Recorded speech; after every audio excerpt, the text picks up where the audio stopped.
Paglaki ko, gusto kong maging isang superhero.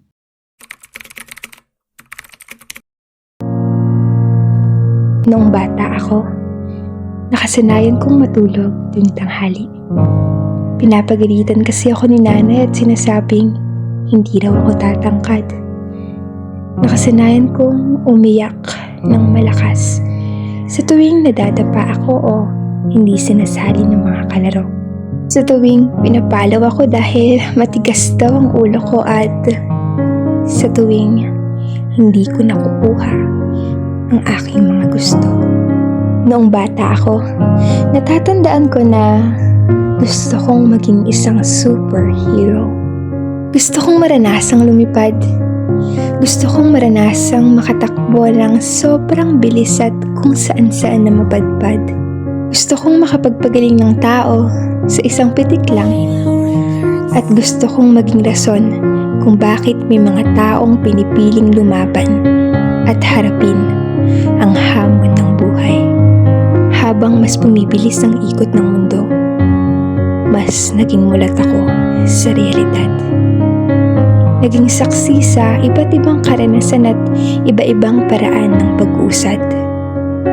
Napagtanto ko kung gaano dapat pinapahalagahan ang ating mga manggagawang Pilipino. Silang doble at kakaiba ang kapangyarihan kumpara sa pinapangarap kong mga superhero. Sila yung mga taong masaya tanungin ng para kanino ka bumabangon. Sapagkat gumigising sila araw-araw hindi lang para sa kanilang sarili at pamilya, kundi para magbigay rason sa nakararami kung bakit dapat tahakin pa ang buhay. Sila yung mga taong handang makinig sa tuwing naririnig ka na sa ingay ng mundo. Mga taong makakaagapay kapag masyado ng magulo. Ipaparamdam nila sa'yo kung paano ka dapat bigyang halaga bilang isang tao.